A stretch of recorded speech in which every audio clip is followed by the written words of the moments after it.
एक ऐसी बीमारी जिसमें पेट में अचानक से बहुत तेज दर्द होता है और फिर ज्यादातर ऑपरेशन करवाना ही लोगों की मजबूरी हो जाती है। इस बीमारी को अपेंडिसाइटिस के नाम से जाना जाता है। ये 10 साल से लेकर 30 साल की उम्र वाले लोगों में ज्यादातर देखने को मिलती है। गूगल करने से पता चलता है कि ये एक कॉमन प्रॉब्लम है जो कि सिर्फ हमारे देश भारत में हर साल लगभग 10 लाख लोग इस बीमारी के शिकार हो जाते हैं। आज हम बात करेंगे कि ये बीमारी क्या है और क्यों होती है, इसमें ऑपरेशन करवाना सही है या गलत, और इस बीमारी से बचने के लिए हमें क्या करना चाहिए।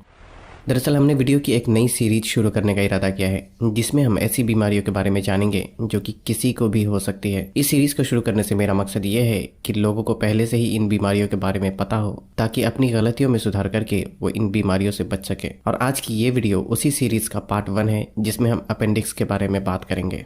आपके शरीर में जहां छोटी आंत खत्म होकर बड़ी आंत शुरू होती है वहीं पर एक छोटा सा अंग होता है जिसे अपेंडिक्स के नाम से जाना जाता है। ऐसे कहें तो ये अंग आपके पेट के निचले हिस्से यानी नाभि से लगभग 2 इंच नीचे और 2 इंच राइट साइड की तरफ मौजूद होता है। आज भी जब इस अंग में इन्फेक्शन होता है तो अक्सर ही डॉक्टर के पास जाने पर ज्यादातर डॉक्टर यही कहते हैं कि अपेंडिक्स एक ऐसा अंग है जिसका हमारे शरीर में कोई काम नहीं। अगर इसे काट कर शरीर से बाहर निकाल भी दिया जाए तब भी कोई फर्क नहीं पड़ता, लेकिन ये बिल्कुल भी सच नहीं है। दरअसल शुरुआत में की गई कुछ साइंटिफिक स्टडी में वैज्ञानिकों को ऐसा लगा कि ये शरीर का बेकार अंग है जिसका शरीर में कोई काम नहीं होता। लेकिन अब हाल ही में की गई कुछ साइंटिफिक स्टडी हमें बताती है कि अपेंडिक्स हमारे शरीर का बेकार अंग बिल्कुल भी नहीं है, बल्कि ये अपने अंदर गुड बैक्टीरिया को स्टोर करके रखने का काम करता है। ये बिल्कुल ऐसा है जैसे कि कभी गलती से आपका मोबाइल फॉर्मेट होने से सब कुछ डिलीट हो जाता है, फिर अगर आपके पास किसी मेमोरी कार्ड में पहले से सब कुछ बैकअप के तौर पे मौजूद होता है तो आप आसानी से मेमोरी कार्ड से सब कुछ अपने मोबाइल में फिर से ट्रांसफर कर लेते हैं, जिससे आपके मोबाइल में जो कुछ भी पहले था वो आपको वापस मिल जाता है। और यही काम अपेंडिक्स भी हमारे शरीर में करता है। शायद आप जानते होंगे कि हमारे शरीर की बड़ी आंत में करोड़ों की तादाद में अच्छे बैक्टीरिया मौजूद होते हैं जो कि वेस्ट मटेरियल को ब्रेक डाउन करने और आपके पाचन तंत्र को ठीक तरह से काम करने में मदद करता है। लेकिन जब किसी बंदे को फूड पॉइजनिंग होती है तो डायरिया यानी दस्त होने की वजह से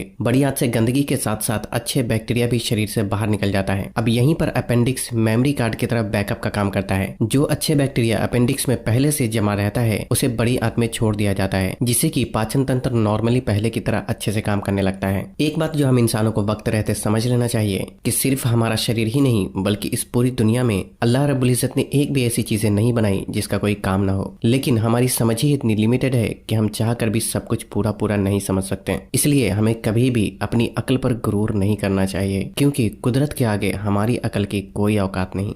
खैर, अब सवाल ये उठता है कि आखिर अपेंडिक्स में इन्फेक्शन होता क्यों है। दोस्तों, जब कोई चीज अपेंडिक्स में फंसकर रास्ते को बंद कर देती है तो इसमें ब्लड का फ्लो रुक जाता है और बैक्टीरिया मल्टीप्लाई होकर इन्फेक्शन पैदा कर देता है। अपेंडिक्स में जाकर उसे ब्लॉक करने वाली चीज आपकी आंत में जमा होने वाला वेस्ट पदार्थ का टुकड़ा भी हो सकता है, या इसमें बुरे बैक्टीरिया के ओवर ग्रोथ की वजह से भी इन्फ्लेमेशन की प्रॉब्लम हो सकती है। जब किसी भी बंदे को अपेंडिक्स में इन्फ्लेमेशन की प्रॉब्लम होती है तो सबसे पहले बहुत ही तेज पेट दर्द देखने को मिलते हैं, जो कि नाभि के थोड़ा सा नीचे लगभग 2 इंच राइट साइड की तरफ होता है। फिर धीरे धीरे ये दर्द पेट के दूसरे हिस्से में भी बढ़ने लगता है। बाद में भूख न लगना, उल्टी और बुखार जैसे लक्षण भी देखे जा सकते हैं। अगर इन्फेक्शन कम रहता है तो कई बार ये खुद भी ठीक हो जाता है, लेकिन अगर कंडीशन ज्यादा खराब होती है तो इसे सर्जरी करवाकर निकालना ही ज्यादा बेहतर होता है, क्योंकि इन्फेक्शन बहुत ज्यादा बढ़ने पर अपेंडिक्स फट भी सकता है, जिससे इन्फेक्शन पूरे शरीर में फैल सकता है। ये अंग का शरीर में काम तो होता है लेकिन बहुत ज्यादा काम नहीं होता, इसलिए इसे सर्जरी करके निकाल देने पर भी आगे चलकर कोई खास प्रॉब्लम नहीं होती।